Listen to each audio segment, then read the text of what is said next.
இட்டுபோட் சினிமாவில் இந்தபடியான மனுஷன் வந்து பார்க்க பெற முடியும் பார்த்தீங்கன்னா குக் வித் கோமாளி சீசன் 5ஓட இந்த வாரத்தோட 2வது ப்ரோமோ ரிலீஸ் பண்ணியிருக்காங்க. இந்த 2வது ப்ரோமோவில் என்ன விஷயம் காட்டுறாங்க அப்படின்னு பார்த்தீங்கன்னா, ஆல்ரெடி வந்து ஃபர்ஸ்ட்டு ப்ரோமோவில் சொன்ன மாதிரி இந்த வாரம் வந்து நாக் அவுட் வந்து இருக்க போகுது. ஸோ 1-on-1 வந்து சேலஞ்ச் பண்ணி இப்போ 7 பேர் இருக்கவங்க 1-on-1. ஸோ மொத்தமாக 7 பேரில் எப்படி 1-on-1 வரப்போகுதுன்னு தெரியல. பட் வெயிட் பண்ணி வந்து பார்க்கலாம். ஸோ அதில் வந்து 1-on-1 வந்து அதுலேருந்து 3 பேர் டான்ஸர் ஜோன் போய் அந்த 3 பேர்லேருந்து யாரோ ஒருத்தர் இந்த வாரம் எவிக்டே ஆவாங்க போல இருக்குது. ஸோ யூஸ்வலாக வந்து 4 வாரத்துக்கு ஒரு வாட்டி தான் வந்து எவிக்ஷன் வந்து நடக்கும். பட் நாட்கள் கொஞ்சம் இருக்கிறனால வந்து பார்த்திங்கன்னா இந்த மாதிரி சீக்கிரமாகவே வந்து ஆட்களை வந்து வெளியே அனுப்ப பார்ப்பாங்கன்னு நினைக்கிறேன்.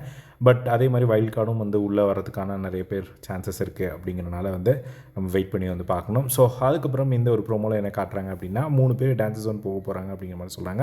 அதுக்கப்புறம் நம்ம மாதம்பட்டி ரங்கராஜ் அவர்கள் வந்து சொல்கிறாரு கண்டஸ்டன்ஸ்க்கு, நீங்கள் இவ்வளோ நாள் கற்றுக்கிட்ட மொத்த விஷயத்தையும் வந்து இன்றைக்கி நல்லா பண்ணணும். ஸோ நீங்களே ப்ரூவ் பண்ண வேண்டிய கட்டாயத்தில் இருக்கீங்க அப்படிங்கிற மாதிரி வந்து சொன்ன உடனே வந்து ரக்ஷன் வந்து பார்த்திங்கன்னா நல்லா பண்ணலன்னா என்ன அப்படிங்கிற மாதிரி வந்து கேட்ட உடனே வந்து நல்லா பண்ணலன்னா வெளியே போக வேண்டியது தான் அப்படிங்கிற மாதிரி வந்து அவங்க 2 பேரும் வந்து சிரிச்சுட்டே சொல்லிகிட்டு இருந்தாங்க.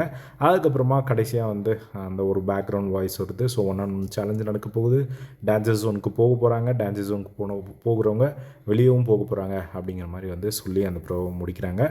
ஸோ இதுதான் அந்த ப்ரோமோவில் வந்து நடக்குது. ஸோ இதே மாதிரி எல்லாம் குக் வித் கோமாளி அப்டேட்ஸ் செஞ்சுக்க நம்மளோட சேனலை சப்ஸ்கிரைப் பண்ணி சப்போர்ட் பண்ணுங்கள். தேங்க்ஸ் ஃபார் வாட்சிங். பை.